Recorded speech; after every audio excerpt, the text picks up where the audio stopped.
तीन ठग अपराध। विनीता ने घर का राशन खरीदा और बड़ा सा थैला उठाकर ऑटो रिक्शा की तलाश में मुख्य सड़क की तरफ चल पड़ी। क्या मुसीबत है, इस शहर में ऑटो मिलना भी किसी चमत्कार से कम नहीं है, कहते हुए विनीता ने सामने आते ऑटो की तरफ हाथ देते हुए कहा, भैया बुद्धि विहार चलोगे? विनीता ने ऑटो के पास जाकर पूछा। 200 रुपए, ऑटो वाले ने जवाब दिया। भैया मुश्किल से 3 किलोमीटर जाना है, 200 तो बहुत ज्यादा है, 50 रुपए दूंगी। विनीता बोली, मैडम 100 रुपए तो मिनिमम भाड़ा है और बुद्धि विहार से वापसी में कोई सवारी नहीं मिलती है, 200 ही लगेंगे, चलना है तो चलो। ऑटो वाला ऑटो आगे बढ़ाता हुआ बोला, खुली लूट है तुम लोगों की, न कोई कहने वाला न कोई सुनने वाला, 100 दूंगी, चलना है तो चलो। कहते हुए विनीता ऑटो में बैठ गई। तो मैं दूसरी सवारी के आने का इंतजार करूंगा, मंजूर हो तो बोलो, नहीं तो मैं चला। ऑटो वाला बोला, कर लो इंतजार। विनीता ऑटो में बैठे बैठे बोली। थोड़ी देर बाद दो अधेड़ पुरुष ऑटो के पास आकर बोले, कृष्णा नगर चलोगे? बैठो, ये तो बुद्धि विहार के रास्ते में है। ऑटो वाला बोला और उनके बैठते ही ऑटो आगे बढ़ा दिया। कुछ देर बाद कृष्णा नगर के मोड़ पर वो दोनों अधेड़ उतर गए और ऑटो आगे बढ़ गया। तभी विनीता की निगाहें एक छोटे से पाउच पर गई जो ऑटो के फर्श पर पड़ा था। विनीता ने सावधानी से उठाया और पाउच की चेन खोली। पाउच में 4 मोटे मोटे कड़े थे और देखने में सोने के लग रहे थे। विनीता के मन में लालच जागा और उसने एक बार ऑटो को देखकर वो पाउच अपने बैग में रख लिया। तभी ऑटो रुका और ऑटो वाला पीछे की तरफ आकर बोला, मैडम जो आपने उठाया है वो अभी उतरी सवारी का है, लाई मैं उन्हें वापस कर दूंगा, नहीं तो पुलिस के हवाले कर दूंगा।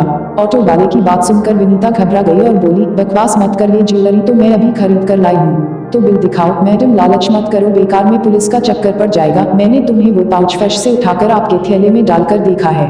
ऑटो वाला बोला, तुम ठग हो, मैं तुम्हारी रिपोर्ट पुलिस में कर दूंगी।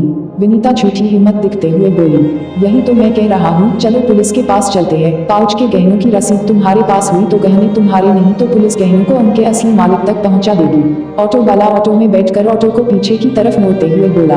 पुलिस के नाम से विनीता थोड़ा घबरा गई थी, लेकिन गहनों का लालच न छोड़ते हुए बोली, ये मुझे मिले हैं इसलिए मेरे हुए, और तुम चाहो तो आधे तुम रख लो।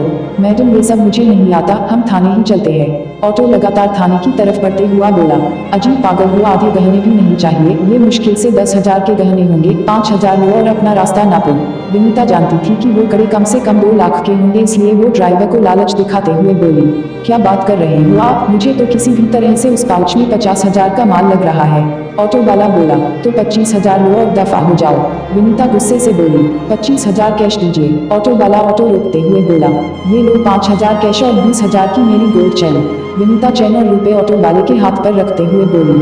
ऑटो वाले ने बुरा सा मुंह बनाकर रुपए और चेन ली और बोला, ऑटो का भाड़ा तो दे दो, बहुत लालची हो, इतने से पेट नहीं भरा तुम्हारा, मुझे तुम्हारे ऑटो से जाना ही नहीं है, अब दफा हो जाओ। विनीता ऑटो से उतरते हुए बोली। इससे पहले ऑटो वाला कुछ कहते विनीता ने पीछे से आ रहे ऑटो को पकड़ा और वहां से चली गई। ऑटो वाले ने ऑटो मोड़ा और आगे बढ़ गया। आगे मोड़ वही अधेड़ पुरुष खड़े थे। उसने उनके पास जाकर ऑटो रोका और वो दोनों ऑटो में बैठ गए। कितना मिला? उन अधेड़ पुरुषों में से एक बोला।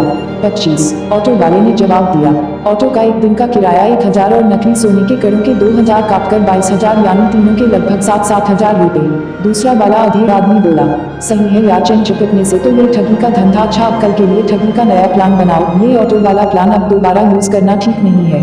कहते हुए ऑटो वाले ऑटो आगे बढ़ा दिया।